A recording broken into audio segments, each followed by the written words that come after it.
A União das Casas Espíritas da Zona Norte apresenta O Espiritismo está no ar. Um programa que anuncia, esclarece e consola.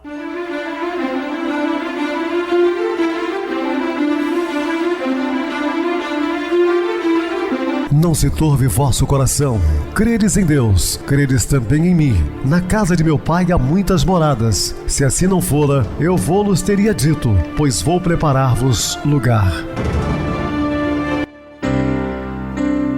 O Espiritismo está no ar. Sintonize esta frequência. Pare, pense na vida, faça perguntas. Uma ótima noite para você, muito obrigado pelo carinho, pela sintonia. Rádio Clube FM, sua voz é a nossa voz. Estamos no ar de segunda a sexta, desde 2014 pela emissora. Depois passamos a atuar pelo YouTube. O canal é Viver _ Melhor.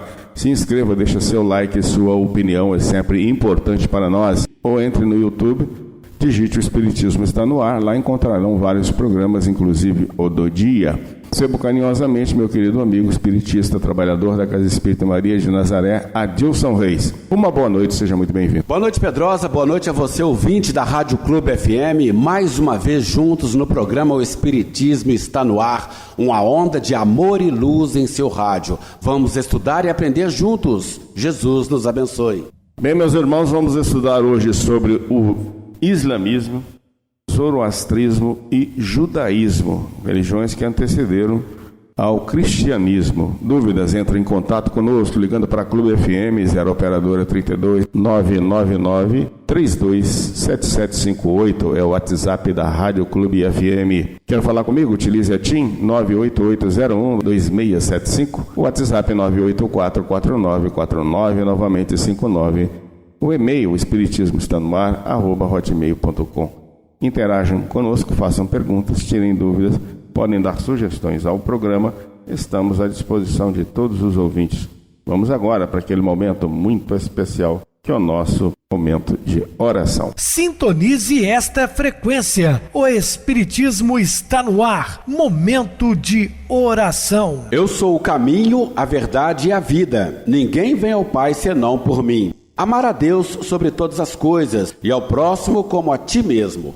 Caridade, tomada como base na conduta de nossa vida, é a verdade traçada por Jesus como direção de nossa caminhada evolutiva rumo à vida futura, onde poderemos gozar as alegrias celestes, o repouso merecido após o labor. Muita paz, Jesus nos abençoe. Estamos apresentando O Espiritismo está no ar. E, meus amados irmãos, estamos de volta com o assunto da noite, falando das religiões que antecederam o cristianismo e hoje sobre o islamismo, zoroastrismo e judaísmo. De todas as religiões não cristãs, o islamismo é a mais próxima das do Ocidente em termos geográficos e religiosos, pois como religião tem origem judaica e como filosofia sofreu influências helênicas. Das três religiões monoteístas, o islamismo é uma delas, né? Somado ao cristianismo e ao judaísmo. Todas essas duas tiveram origem no judaísmo.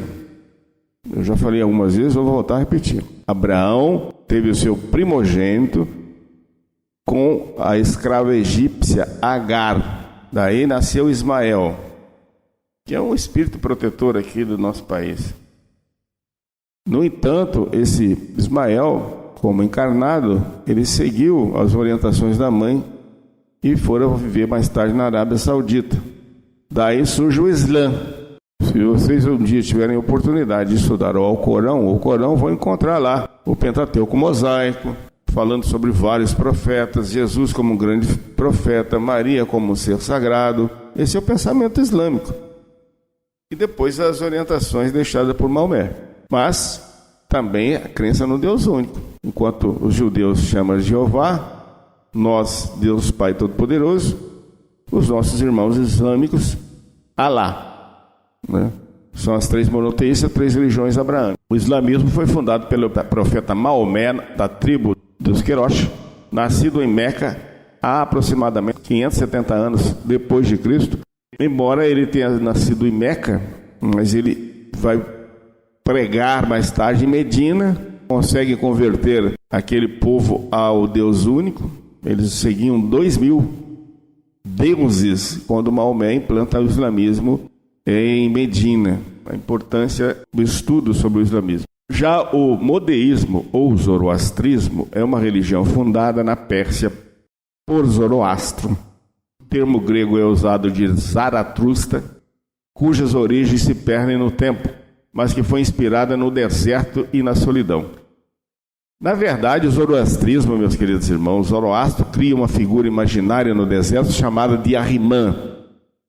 Esse Ahrimã criado por ele vai dar origem ao demônio, ou diabo, como queira, do cristianismo. Por quê? Quando os judeus estavam aprisionados por Nabucodonosor na Pérsia, na Babilônia, então o que acontece? Eles absorveram os ensinamentos de Zoroastro.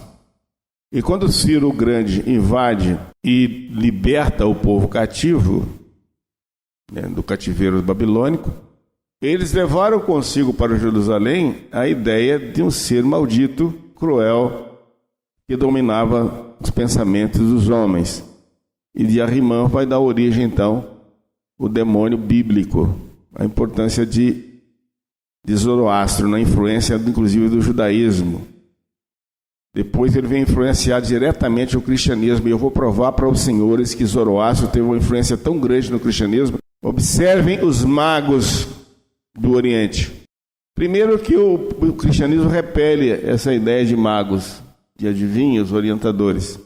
No entanto, esses magos do Oriente que vieram a adorar Jesus, seguindo a orientação da estrela de Davi, que é inegável também o estudo da astrologia bíblica, porque isso aí é astrologia. Se alguém condena a astrologia, ela está lá na Bíblia. Eles se orientaram pela estrela de Davi. Esses reis, na verdade, eram os zoroastrianos, seguidores da doutrina de Zoroastro, que ofereceram incenso, mirra e ouro. Está dentro do cristianismo, para qualquer um estudar e pesquisar. Então, o zoroastrismo conseguiu, de certa forma, também influenciar o próprio cristianismo. Por isso que é importante, a importância de estudar. A base de sua doutrina era grande entre o bem e o mal, vivendo as criaturas influenciadas por bons ou maus espíritos. O homem é livre em suas ações. Já Zoroastro pregava o livre-arbítrio, um homem inteligentíssimo de sua época.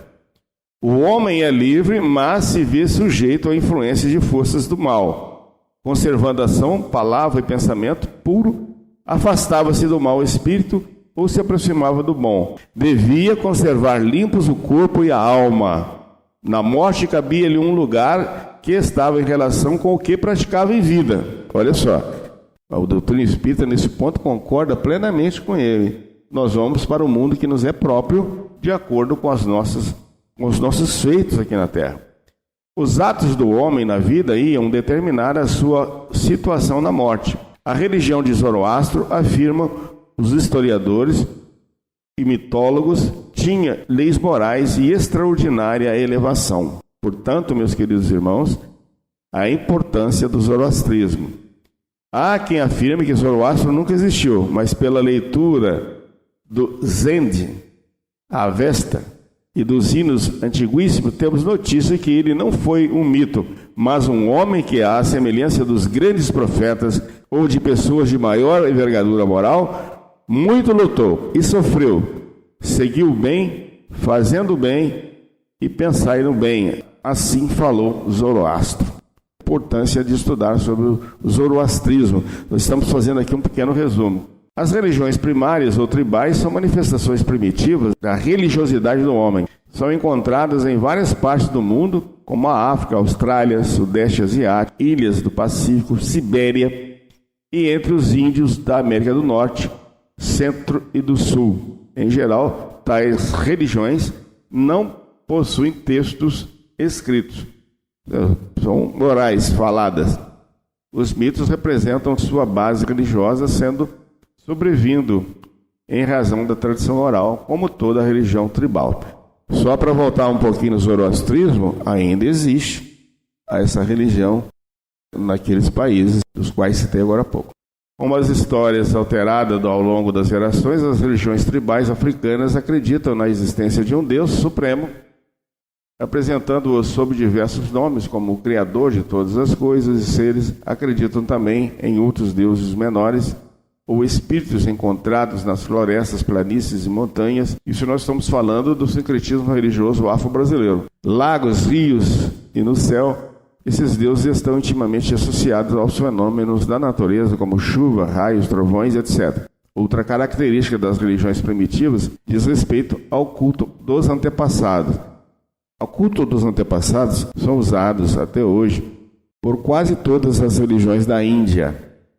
Acreditam que os antepassados se mantêm invisíveis, guardando a mesma aparência que tinham em vida.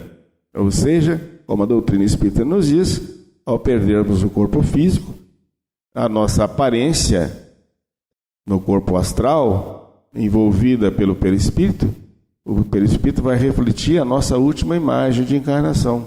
A não ser que o espírito queira se apresentar de outra maneira, ele também pode, mas normalmente ele se apresenta última vestidura carnal. Atualmente, muitas das religiões tribais da África adotam práticas cristãs e islâmicas em seus rituais.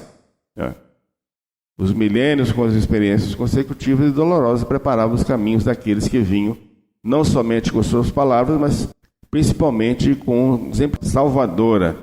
Aí nós encontramos o meigo Rabi da Galileia, já que esses homens inteligentes e bondosos abriram-lhe o caminho. É surpreendente a influência exercida pelos judeus na cultura ocidental, quando se considera a simplicidade de suas origens e o tamanho minúsculo do território onde se fixaram, cerca de 250 quilômetros de extensão e 80 quilômetros de largura na parte mais ampla. A palavra judeu deriva da Judéia, nome de uma parte do antigo reino de Israel. A religião é também chamada de mosaica, já que considera Moisés um dos seus fundadores. O Estado de Israel define o judeu como alguém cuja mãe é judia e que não pratica nenhuma outra fé. Aos poucos, porém, esta definição foi ampliada para incluir o cônjuge. O judaísmo não é apenas uma comunidade religiosa, mas também étnica. O povo de Israel acredita-se descendente dos patriarcas Abraão, Isaque e Jacó, e das matriarcas Sara, Rebeca, Raquel e Lia, os quais teriam moldado os caracteres da raça pela aliança que fizeram com Deus. Segundo as tradições, Abraão, um habitante da Alta Mesopotâmia, deixou a cidade de Ur, em Harã, atualmente situada no sul do Iraque, partindo com sua esposa Sara e Ló, um sobrinho e demais pessoas do seu clã, em busca da terra habitada pelos cananeus, onde criaria os seus filhos. Abraão teria recebido de Deus a inspiração de estabelecer-se neste país, fundando ali uma descendência cumulada de favores por Deus e objeto de sua especial predileção. Está em Gênesis 12. O local onde Abraão foi viver recebeu o nome de Canaã, ou Terra Prometida. O poder patriarcal de Abraão foi, como a sua morte, transferido ao seu filho Isaque, e deste para Jacó, que por sua vez o passou para seus 12 filhos. Gênesis 35. Sabe-se, porém, que o primeiro filho de Abraão não foi Isaque. Este era filho que teve com Sara, sua esposa. Gênesis capítulo 21, versículos de 1 a 8, gerado após o nascimento do primogênito Ismael com a escrava egípcia Agar, ou Agar. Gênesis capítulo 16, versículos de 1 a 16. Após a morte de Sara, Abraão casa-se com Quetura, que lhe geraram seus 6 filhos: Zimran, Joksã, Meda, Mídia, Isbaque e Suá. Gênesis capítulo 25, versículos de 1 a 7. Abraão, entretanto, considerou o seu herdeiro legítimo apenas Isaque. Gênesis capítulo 25, versículo 5. Os 12 filhos de Jacó, considerados os legítimos descendentes de Abraão, formam as 12 tribos judaicas. Um dos filhos de Jacó com Raquel, Gênesis capítulo 30, versículos 22 a 26, chamado José, foi vendido como escravo ao faraó egípcio, mas em razão da fama e autoridade por ele conquistadas, tornou-se vice-rei do Egito. Por volta de 1700 a.C., o povo judeu migra para o Egito em razão da fome, onde é escravizado por aproximadamente 400 anos. Êxodo capítulo 1, versículos de 1 a 14. A libertação do povo judeu ocorre por volta de 1300 a.C., seguida da fuga do Egito, comandada por Moisés, um judeu criado por Termutes, irmã do faraó, após tê-lo recolhido das águas do rio Nilo. Êxodo capítulo 2, versículos de 1 a 20. Saindo do Egito, os ex-cativos atravessam o Mar Vermelho, vivendo 40 anos no deserto e submetendo-se a todo tipo de dificuldades próprias da vida nômade. O grande êxodo dos israelitas foi, segundo a Bíblia, de 603.550 homens. Números, capítulo 1, versículo 46. Durante a peregrinação pelo deserto, Moisés recebia as tábuas da lei, também chamadas de Decálogo, ou 10 mandamentos, no Monte Sinai, cadeia montanhosa de Horebe, fundando efetivamente a religião judaica. Êxodo, capítulo 20, versículos de 1 a 17 e capítulo 34, versículos de 1 a 4. E Deuteronômio, capítulo 5, versículos de 1 a 21. As tábuas da lei foram guardadas em sua arca, a Arca da Aliança, especialmente construída para abrigá-las. Haveria ainda um tabernáculo para a arca, um propiciatório de ouro que deveria ser colocado acima da arca, e uma mesa de madeira de lei, coberta de ouro, contendo castiçais, também de ouro, e outros objetos necessários ao cerimonial religioso. A arca e os 10 mandamentos acompanharam os judeus durante o tempo em que permaneceram no deserto com Moisés. Antes de morrer, logo após ter localizado Canaã, Moisés nomeou Josué, filho de Num, seu sucessor, cumprindo assim a profecia de que encontraria a terra prometida antes de sua morte. Deuteronômio, capítulo 34, versículo de 1 a 5. Josué foi inspirado a atravessar o rio Jordão, levando consigo os filhos de Israel à terra que lhe foi prometida por Deus, segundo relatos de suas escrituras. 1 Samuel, capítulo 1, versículos de 20 a 28 e capítulo 2, versículos de 18 a 26. Do deserto, rio Jordão até o Líbano, daí até o rio Eufrates, abrangendo o território dos ateus, estendendo-se até o mar em direção ao poente. Acontece que essa terra já era habitada por diferentes povos: cananeus, heteus, heveus, ferezeus, girgaceus, amorreus e os jebuseus, que foram dominados pelos judeus. Tudo isso aconteceu no século 13 a.C., aproximadamente. As terras conquistadas são divididas em 12 partes e entregues a cada uma das tribos judaicas. Os cananeus e outros povos continuaram em luta com os judeus conquistadores por algum tempo, até serem contidos pelo representante da tribo de Judá. Após a morte de Josué, cada tribo é governada por juízes, como Samuel. Os juízes passaram a governar as tribos porque os judeus, abandonando o culto a Deus, passaram a adorar outros deuses, como Baal e Astarote. Posteriormente, os juízes foram substituídos por reis, como Saul, da tribo de Benjamim, Davi e Salomão, o que constrói o primeiro templo de Jerusalém entre 970 e 931 a.C.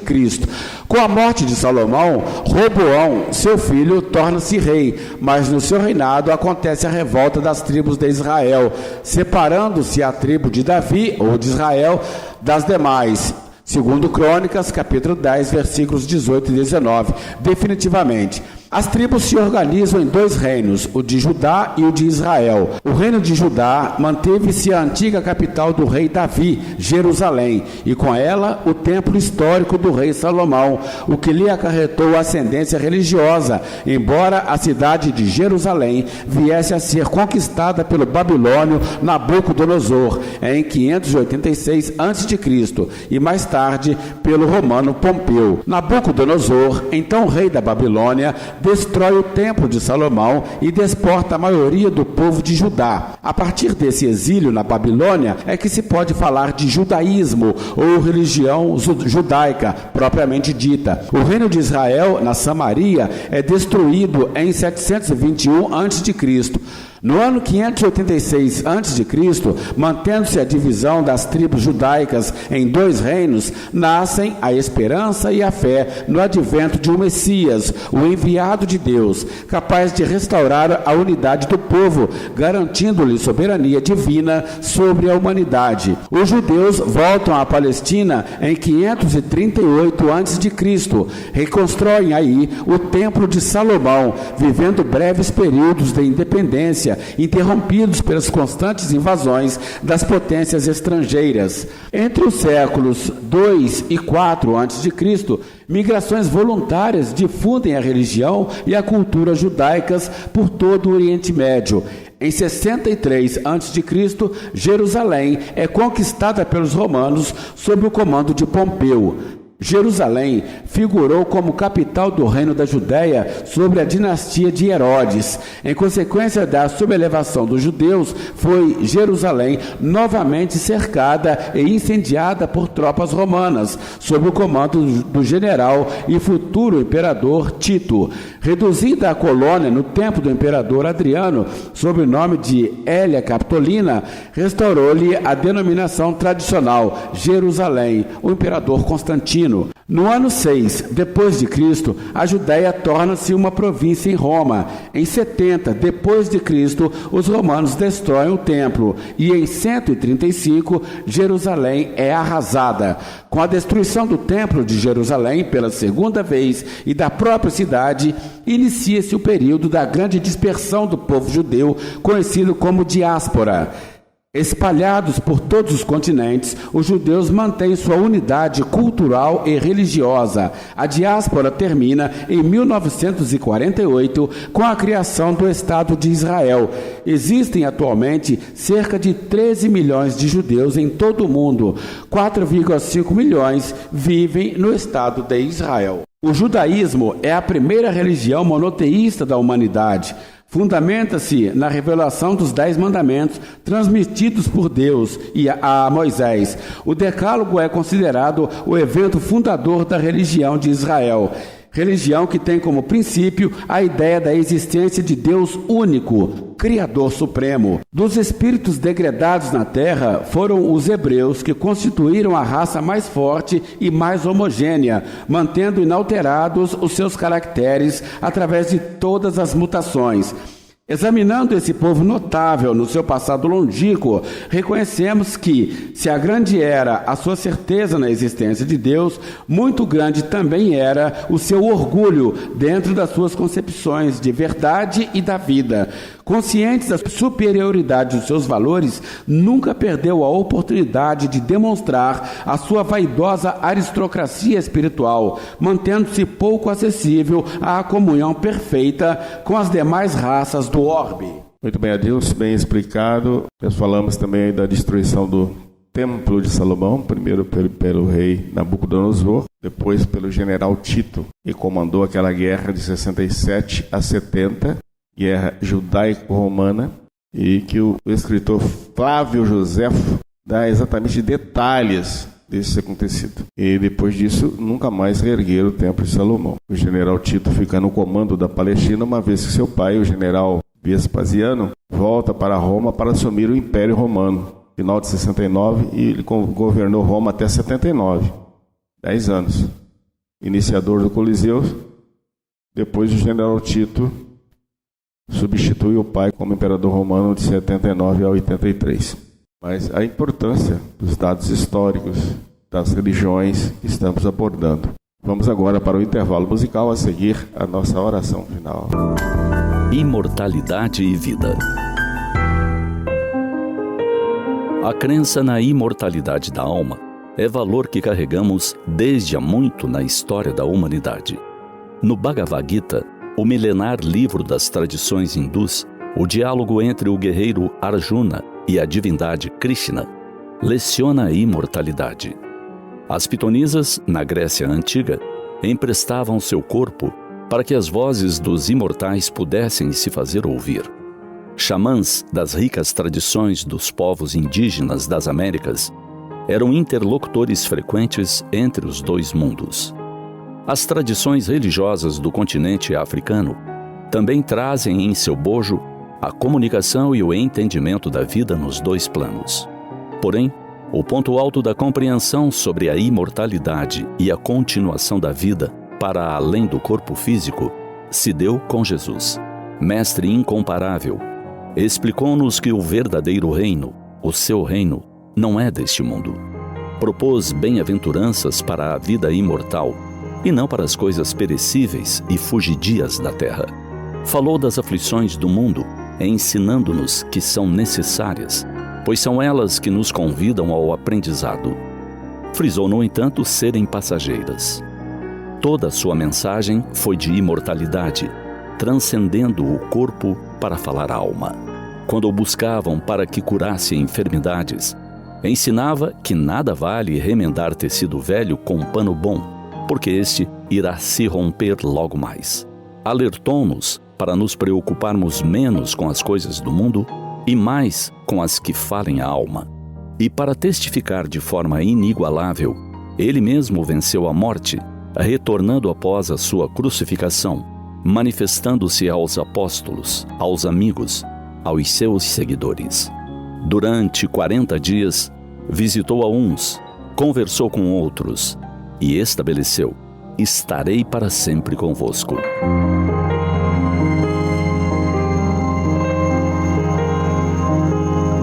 Quando nos fixarmos em sua mensagem com mais afinco, compreenderemos de maneira lúcida que somos seres imortais.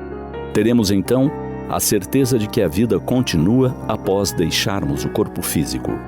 As ideias materialistas, embora possam apresentar argumentos aceitáveis para uns ou outros, não mais convencerão nossa razão ou nossa emoção. Entretanto, não basta compreender a imortalidade da alma. Não é suficiente ter claro que a vida continua após a morte do corpo físico. É necessário avançar um pouco mais. É fundamental refletirmos sobre o impacto de termos ciência da nossa imortalidade. Em seguida, por coerência, avaliar os valores e comportamentos com os quais conduzimos nossa vida. Afinal, de nada nos valerá acreditar na imortalidade da alma se essa crença não puder nos modificar o comportamento para melhor.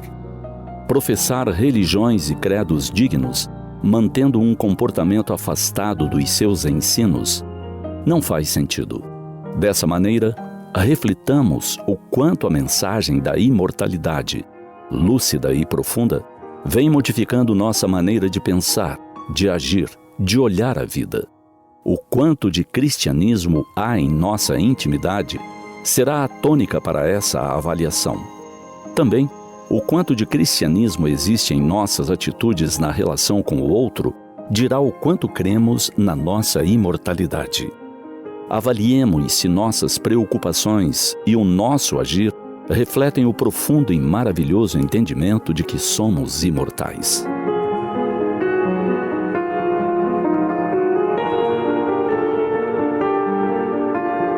Sintonize esta frequência. O Espiritismo está no ar. Momento de oração. Senhor Jesus, Mestre Divino, intermediário junto ao Pai, pedimos, Senhor, nesse instante, que derrame sobre nós a sua luz infinita, trazendo consolações para as nossas almas enfermas.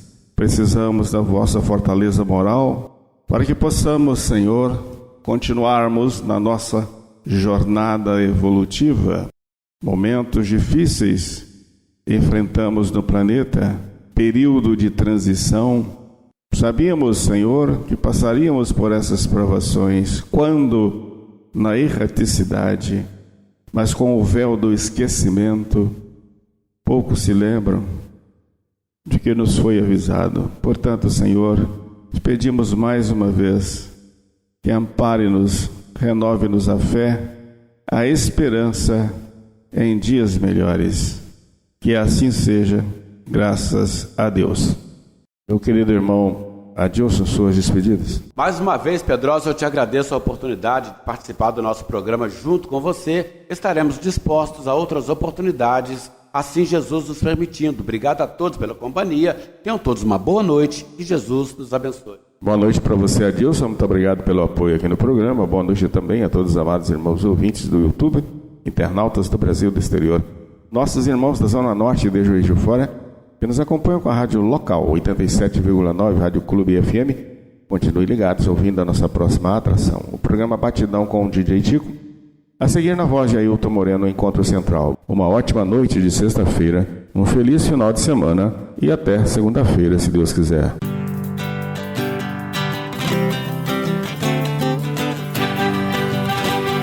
A União das Casas Espíritas da Zona Norte apresentou O Espiritismo Está no Ar, anunciando o Evangelho de Jesus, esclarecendo sua mensagem, consolando corações. Olhe pro céu e descubra imagens de luz. Sinta em Jesus o amor todo que Deus te deu.